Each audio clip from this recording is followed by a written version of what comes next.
Y bueno, el día de hoy vamos a estudiar la segunda carta de Pedro, segunda de Pedro. Ahí en el capítulo 1 vamos a estar. Entonces, segunda de Pedro, capítulo 1. Mientras ustedes lo van buscando, yo les voy a ir dando un poco el contexto de la carta. Y aquí vemos un tema que está muy relacionado con lo que veníamos estudiando en todas estas semanas, la enseñanza de la carta de Timoteo, donde nos hablaba acerca de las falsas doctrinas, los falsos maestros y todo eso. Bueno, este tema está muy relacionado con eso y vamos a aprender acerca de eso el día de hoy. Esta segunda carta de Pedro, a diferencia de la primera, en la primera va dirigida explícitamente a unas comunidades en particular. Él lo menciona cuando comienza la carta, pero en esta es como una especie de carta abierta.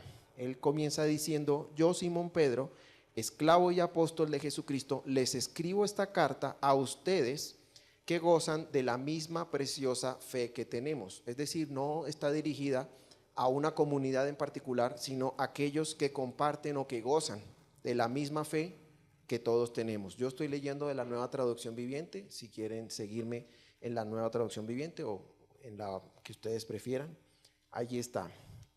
Continúa Pedro diciendo: esta fe les fue concedida debido a la justicia e imparcialidad de Jesucristo nuestro Dios y Salvador.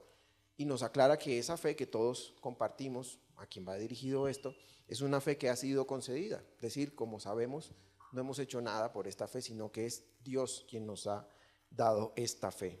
Y eso es uno de los temas del primer capítulo, la fe del creyente. En el versículo 3, él dice, en el versículo 2 dice: Dios les dé cada vez más gracia y paz a medida que crecen en el conocimiento de Dios y de Jesús nuestro Señor. Y aquí está el primer llamado a la acción que nos está haciendo Pedro, o que le está haciendo Pedro a quienes leen esta carta abierta: crezcan en el conocimiento de Dios. ¿Y cómo crecer en el conocimiento de Dios? Él nos va a ir dando las pautas para entender eso. Dice: mediante su poder, Dios nos ha dado todo lo que necesitamos para llevar una vida de rectitud. Entonces vemos cómo es el Señor mismo quien nos ha dado todo. Aquí habla de llevar una vida de rectitud, o en otras versiones es llevar una vida justa, es decir, llevar una vida acorde al creyente. Y es el Señor mismo quien nos ha dado ese poder. Todo esto lo recibimos al llegar a conocer a aquel que nos llamó. ¿Quién? Cristo Jesús. O sea que solamente cuando llegamos a conocer a Jesús, cuando tenemos ese primer encuentro con Él, podemos recibir esto que el Señor tiene para nosotros. Y vemos otra vez cómo está uno de los temas del capítulo: el conocimiento. Conocemos al Señor Jesús, pero antes Él nos hacía el llamado: ya conoces a Jesús, ahora es tiempo de crecer en ese conocimiento, ¿cierto? Más adelante, en el versículo 5, Él dice: esfuércense al máximo para responder a las promesas de Dios, complementando su fe con una abundante provisión. Y aquí hay un listado de virtudes que él menciona. Pero antes de ver esas virtudes, él dice, en esta versión: esfuércense al máximo. En la Nueva Biblia de las Américas dice: obrando con toda diligencia. Y esa palabra diligencia es un concepto que encierra muchos significados. La palabra diligencia es la disposición de una persona para actuar de manera oportuna a hacer las cosas de manera meticulosa y cumplir con los compromisos. Entonces vemos cómo este concepto de diligencia encierra varias cosas. Meticulosidad es hacer las cosas de manera cuidadosa, pero también de manera oportuna o con prontitud, es decir, en el momento que se deben hacer. Y también requiere un esfuerzo. Por eso algunas versiones utilizan esfuérzate, mientras que otras utilizan diligencia, ¿sí? Y tener la disposición, es decir, alguien que está diligente es alguien que está dispuesto a hacer esto con esfuerzo y con esmero, ¿sí? ¿Y qué les dice a continuación? Complementen su fe, es decir, aquella fe que ya adquirieron, que el Señor mismo les dio al conocer a Cristo Jesús. Esa fe ahora la van a complementar, porque se trata de crecer en el conocimiento, se trata de que podamos profundizar en eso. Y eso nos va a permitir tener una relación. En la medida que yo conozco más a Jesús, la relación se fortalece, ¿cierto? Entonces, dice, complementando su fe con una abundante provisión de excelencia moral, conocimiento, control propio, perseverancia, sumisión a Dios, afecto fraternal y amor por todos. Y les dice, en cuanto más crezcan de esta manera, más productivos y útiles serán en el conocimiento de nuestro Señor Jesucristo. Y nuevamente menciona el conocimiento. Pero ese conocimiento, en la medida en que yo crezco en el conocimiento del Señor, el conocimiento es útil para mí, por supuesto que sí, porque yo estoy teniendo una relación más profunda con el Señor. Dependo de Él. Entre más tengo una relación con el Señor, más voy a depender de Él, ¿cierto? Más íntima va a ser mi comunión con el Señor. Pero de la misma manera, ese conocimiento y ese crecer no solamente me va a beneficiar a mí, porque aquí cuando dice crezcan de esta manera y sean más productivos y útiles, serán en el conocimiento de nuestro Señor Jesucristo. Ese conocimiento y ese crecer le va a ser útil también a toda la comunidad. Y hay dos palabras aquí que menciona, productivos y útiles. En esta versión habla de ser productivos y útiles, mientras que en otras versiones habla de que crezcan, ¿sí? Dice que produzcan fruto, ¿sí? Esa productividad o ese ser útil, en otras dice que produzca un fruto. El creyente debe producir un fruto. Y esa palabra productividad hoy en día se entiende, digamos, se ha rodeado de un significado un tanto negativo, porque estamos todo el tiempo, yo tengo que ser productivo, tengo que hacer esto, tengo que hacer lo otro, me tengo que ocupar, y tenemos la agenda llena. Y tenemos, oye, ¿cuándo nos vemos? No, no puedo porque estoy ocupado. Estamos todo el tiempo ocupados, todo el tiempo, y la productividad se ha entendido de una manera negativa. Pero como recordamos en la palabra que dice, busquemos primeramente el reino de Dios y su justicia.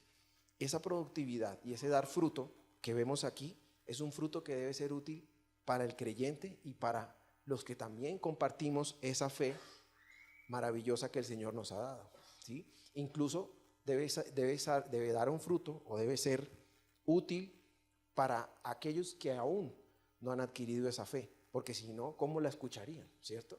Entonces, esa palabra productividad, viéndola a la luz del pasaje, es una productividad positiva, es un fruto bueno, es un fruto que proviene de conocer al Señor. Entonces, cualquier cosa, cualquier fruto que proviene del Señor no puede ser malo. Es algo que es bueno y que es de bendición porque es para la gloria y la honra de Dios. A diferencia de la productividad de hay una palabra en inglés que es burn out y literalmente quiere decir quemarse.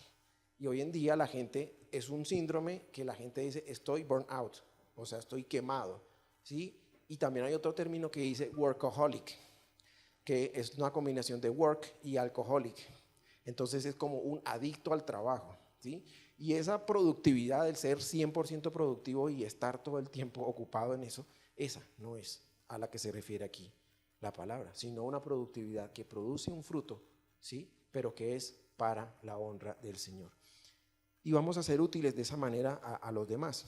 Y nuevo en el versículo 10 les dice nuevamente, amados hermanos, esfuércense, o sea, de nuevo sean diligentes, por comprobar si realmente forman parte de los que Dios ha llamado y elegido. Y esto aquí podría llegar a confundir a algunos, porque dice, ¿cómo así que yo tengo que comprobar si yo he sido llamado? Ya vimos que Él les está hablando, dice, esto es para los que ya compartimos la misma fe. Yo sé que ustedes tienen esa fe, ¿sí? Pero aquí en otras versiones dice fortalecer o reafirmar ese llamado. Entonces, ¿cómo fortalezco yo ese llamado? ¿Cómo fortalezco? ¿Cómo reafirmo el llamado? ¿Cómo reafirmo esa fe? Dando fruto.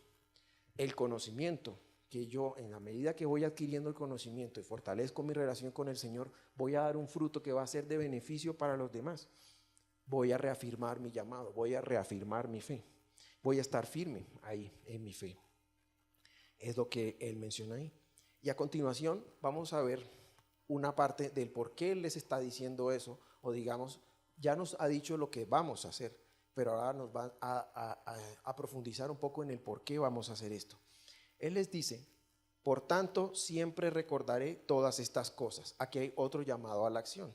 Él dice, el mismo Pedro dice, siempre recordaré todas estas cosas, aun cuando ya las saben y están firmes en la verdad que se les enseñó. Él quiere recordarles a los creyentes lo que han aprendido. Y cuando dice, aun cuando ya la saben, me recuerda el pasaje que les dice, el que esté seguro, el que se sienta muy firme, vigile que no caiga, ¿cierto? Entonces yo sé que ustedes saben esto, pero aun cuando yo lo sé, se los voy a recordar. Y se los voy a recordar, aquí utiliza una palabra, siempre. Es decir, en todo momento, recordaré esto siempre a ustedes. ¿Y por qué les dice esto? Porque Él quiere asegurarse de que han aprendido bien esto. Y muchas veces nos pasa, y nos pasa a todos, la primera vez que vemos una historia, que leemos un libro, que vemos una película, nos asombra, ¿cierto? Nos maravilla. Y vemos en la historia como de pronto un personaje hace algo que no esperábamos y decimos como, y al final vemos el desarrollo de la historia y decimos, wow, no me esperaba esto. Eso te pasa la primera vez. Y a la segunda vez que ves la película, de pronto ves una que otra cosa que no habías visto. Y a la tercera vez ya te empieza a cansar la película.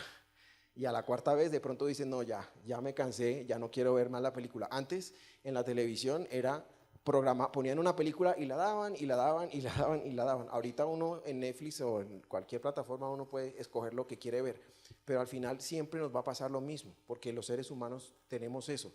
Hace unas semanas hablaban del contentamiento, de estar conformes, y nos va a pasar. Y Él lo que nos está advirtiendo de cierta manera es eso. Aun cuando ya sabemos estas cosas, sigamos recordándolas, sigamos maravillándonos con esas historias. ¿Cuántas veces hemos escuchado la historia del Arca de Noé? Los que crecieron en la iglesia la escuchan desde la escuela dominical y la han escuchado una y otra vez. Y si le preguntas a un niño te la cuenta. Daniel y el foso de los leones. ¿Cuántas veces hemos escuchado esas historias?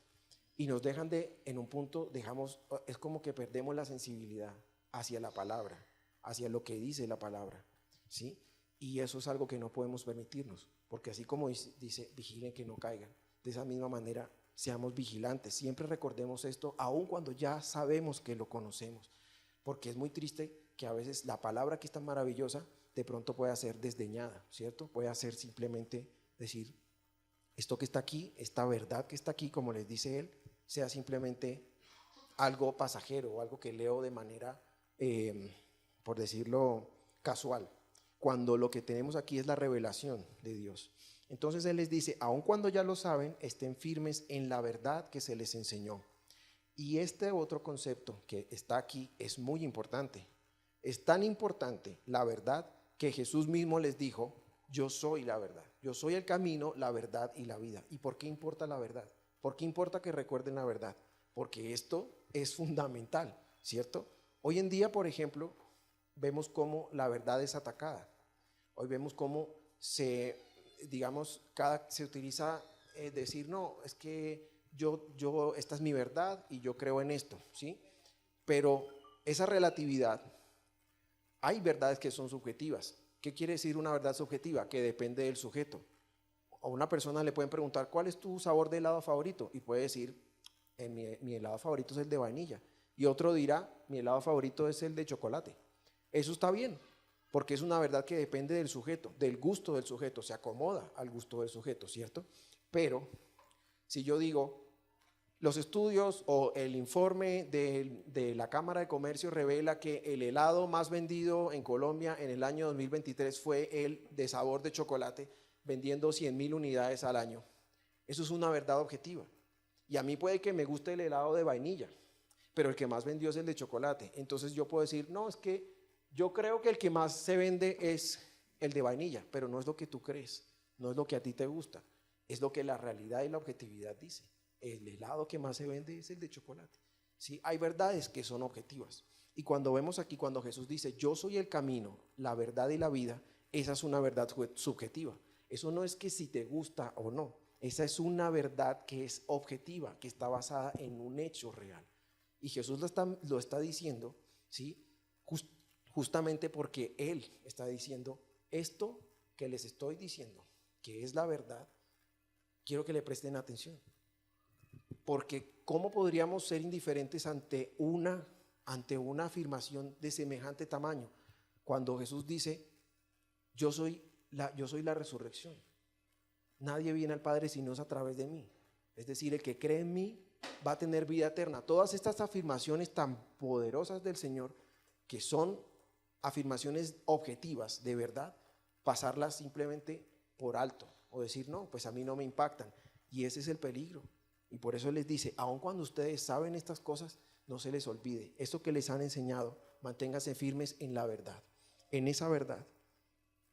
Y a continuación viene el por qué. Él dice, es justo que deba seguir recordándoles esto mientras vida.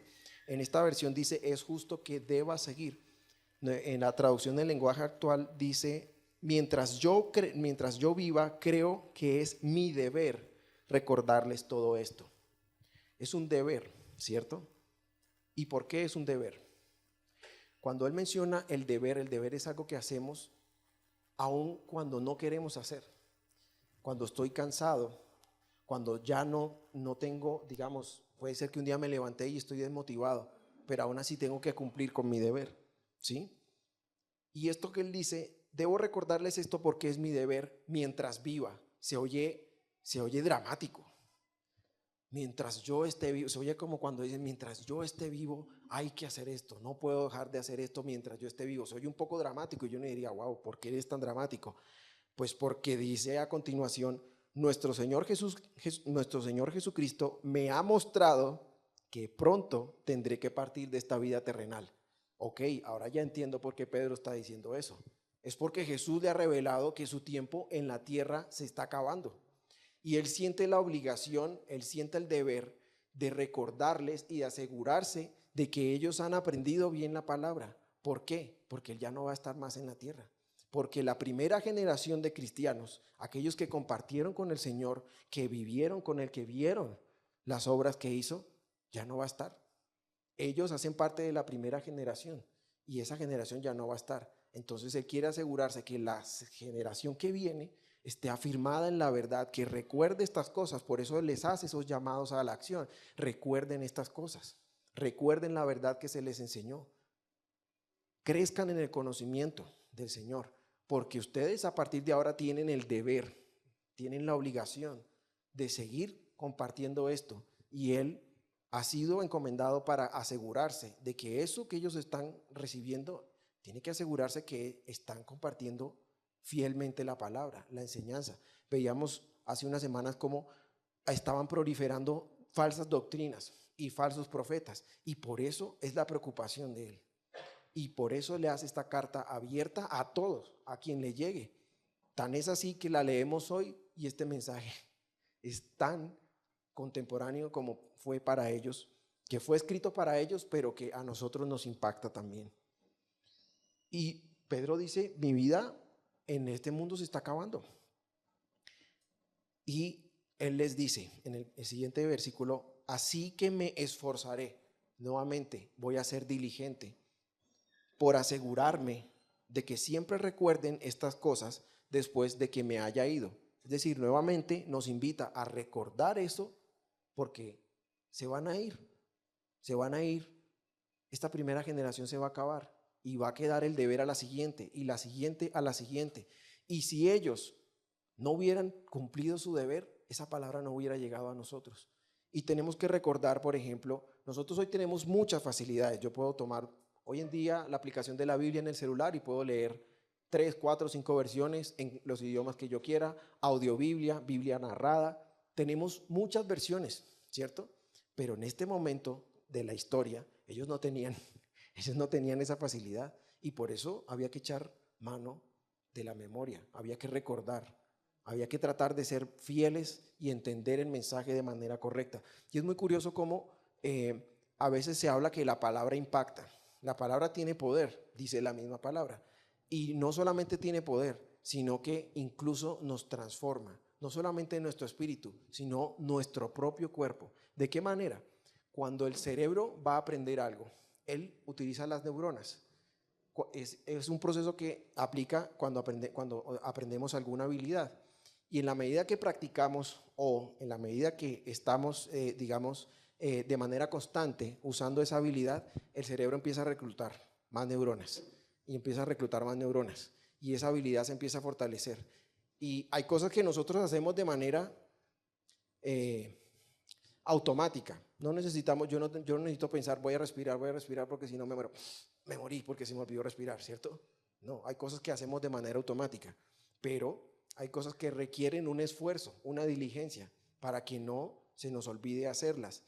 Y en la medida que nosotros hacemos algo, eso se llama la sinapsis. Y la sinapsis de las neuronas es el fortalecimiento. Recluto tantas neuronas que se cambia la bioquímica de mi cerebro. Es decir, crecer en el conocimiento de la palabra, ser diligente para recordarla, me transforma, no solo espíritu, sino físicamente cambia.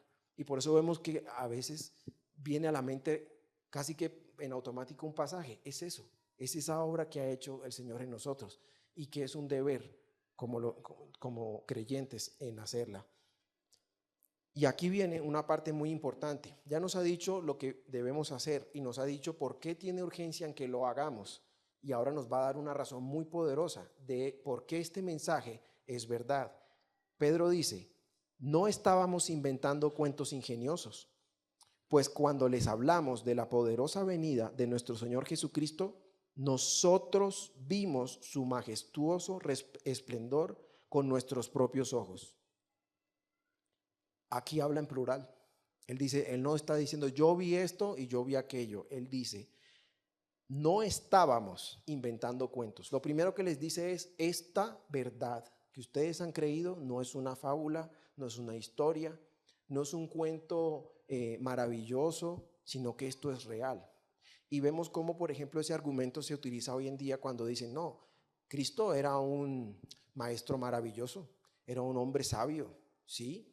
Eso es cierto, era un hombre sabio, pero no solamente era un hombre sabio, como hemos visto hoy, era el Hijo de Dios, el Rey de Reyes, el Señor de Señores. Y él mismo lo afirmó, él mismo lo afirmó. Entonces, cuando una persona quiere cambiar la verdad de manera subjetiva, es decir, a su gusto, y decir, no, claro, Jesús era un buen hombre, y eso que enseñaba pues sí, suena muy bonito y chévere, pero cuando te dicen, no, es que eso no era algo muy bonito, es que es la verdad. Y esa verdad es confrontante, porque cuando tú escuchas eso dices, nadie viene al Padre si no es a través de mí. Es una verdad que es excluyente. ¿Sí? ¿En qué sentido es excluyente? Porque dice, yo soy el único camino. No está diciendo, ahí está atacando el pluralismo. ¿En qué sentido? Cuando dicen, no, cuando hay muchos caminos para llegar a Dios, o Dios se muestra a cada uno, se revela a cada uno de una forma diferente. No, yo soy el único camino. Les dice, yo soy la verdad. Y por eso Pedro les dice, no estábamos inventando cuentos ingeniosos. Nosotros podemos ver sabiduría en el mundo. Hay sabiduría popular y si la leemos puede ser muy maravillosa. O si una persona agarra los proverbios y los estudia, puede adquirir sabiduría.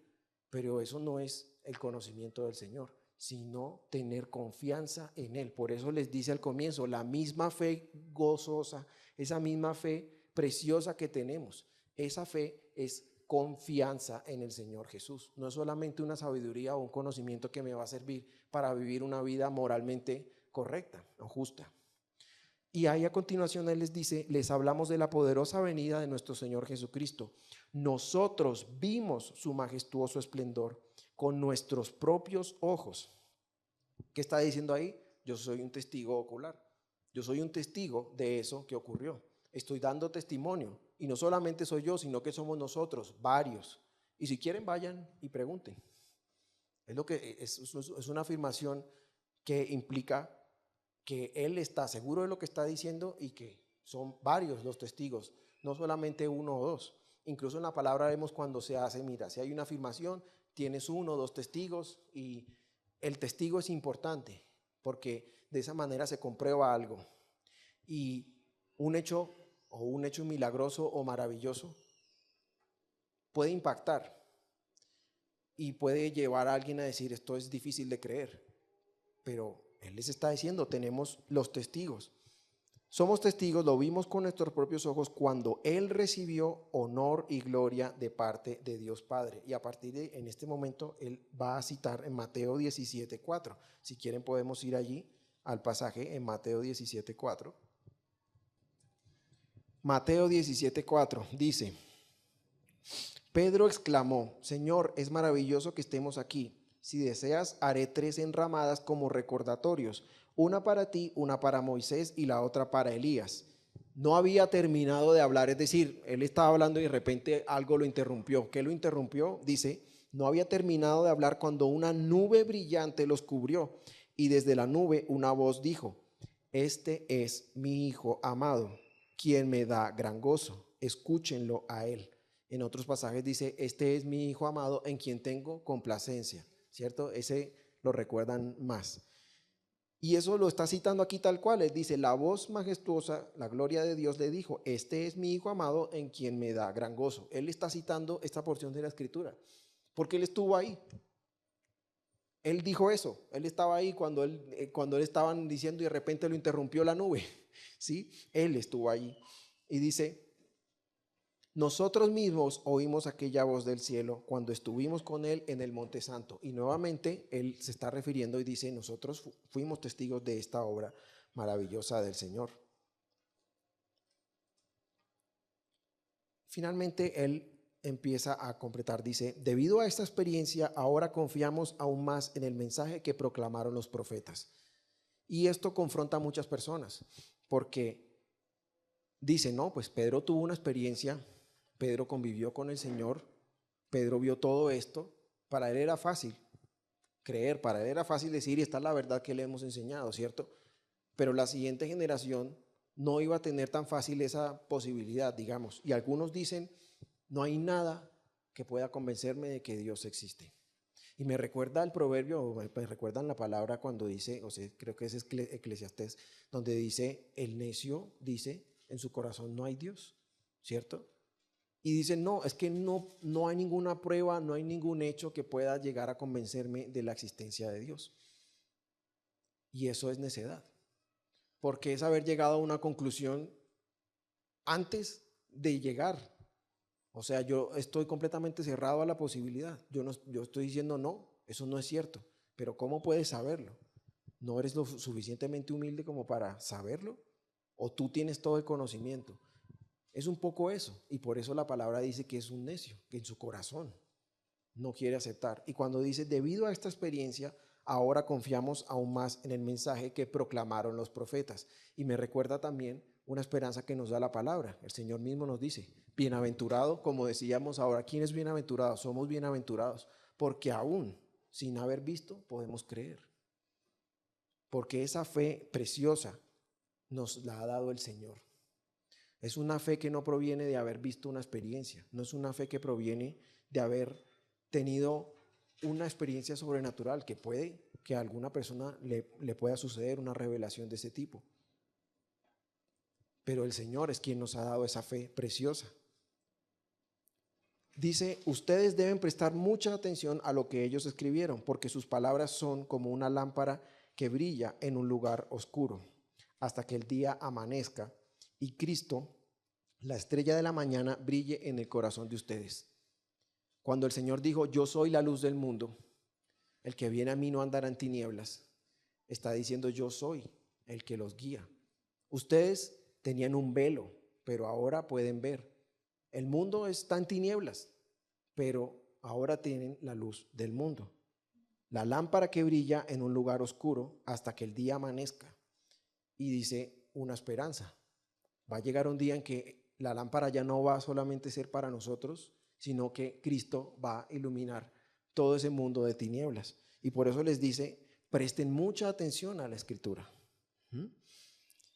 Sobre todo tienen que entender que ninguna profecía de la Escritura jamás surgió de la comprensión personal de los profetas. Y aquí nos da una característica fundamental de la palabra. ¿Cuál es esa característica fundamental? Que no fue escrita por iniciativa de una persona. O a un profeta se le ocurrió por allá en una caverna, en una cueva, agarró un rollo y dijo, yo voy a escribir aquí, yo voy a coger acá y voy a escribir un libro que se llame Las Revelaciones y voy a ponerle un poco de lenguaje alegórico que nadie entienda y ya, porque a mí se me ocurrió, ¿no?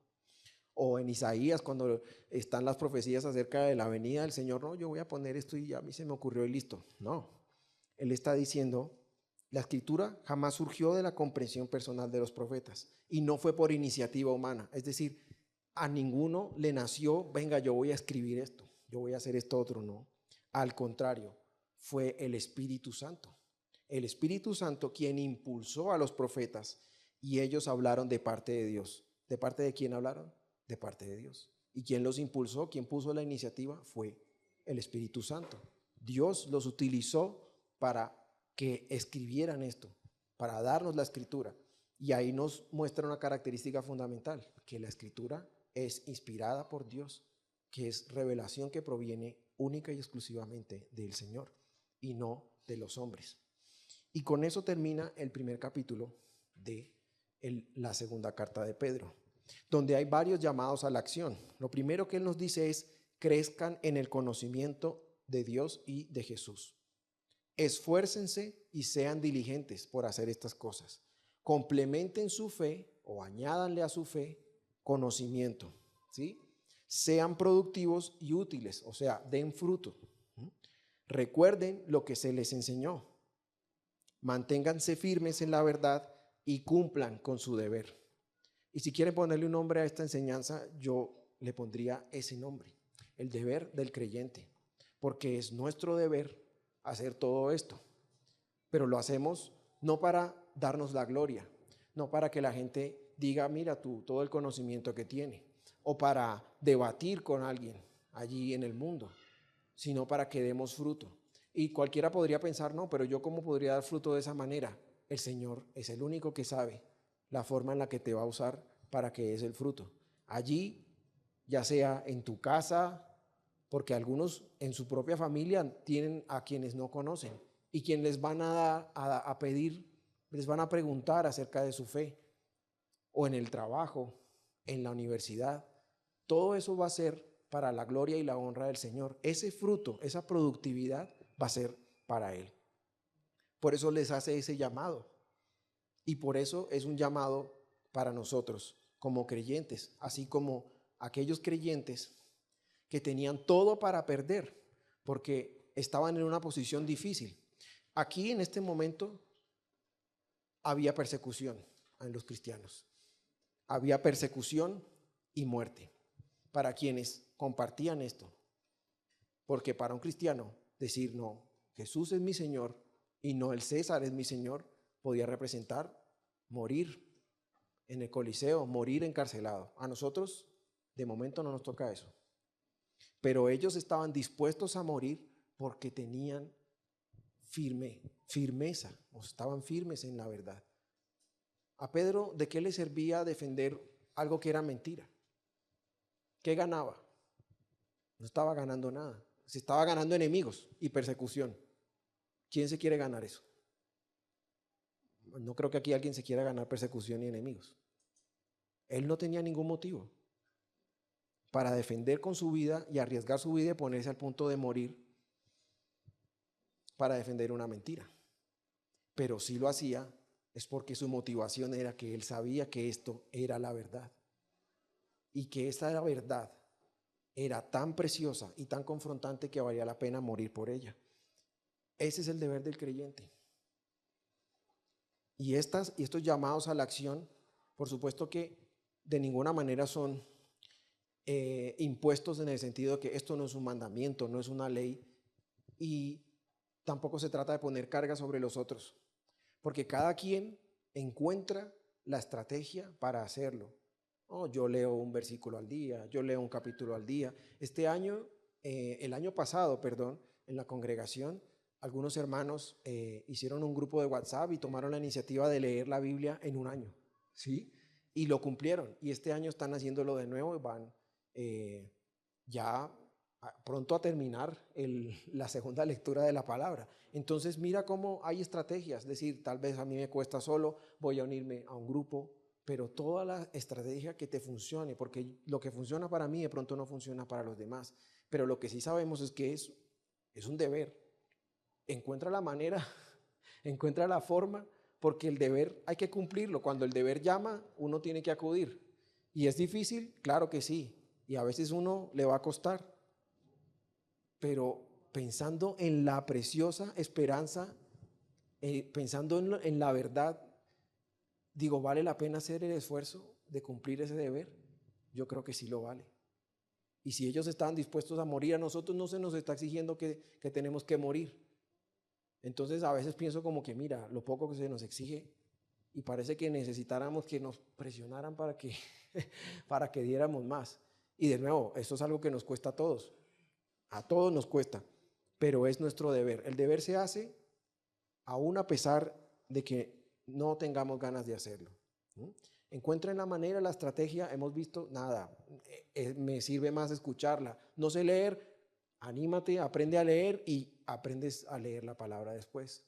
Que no la entiendo. En la congregación hay hermanos que te pueden ayudar, no entiendo este pasaje, acude. Al final tenemos el mejor maestro, que es el Espíritu Santo. Y que si Él quiere revelarte algo en la palabra, Él quiere hacerte entender algo a través de la palabra, te lo va a hacer entender. No una revelación adicional, sino que a veces leemos un pasaje, como decía, como si fue la segunda vez que vimos la película y no la entendí.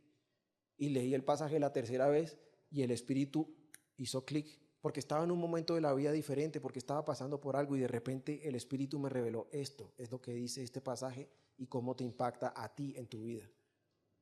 Pero eso no puede pasar si yo no tengo la diligencia de dedicarme a recordar esta verdad, si yo no tengo la diligencia y el esfuerzo de hacerlo.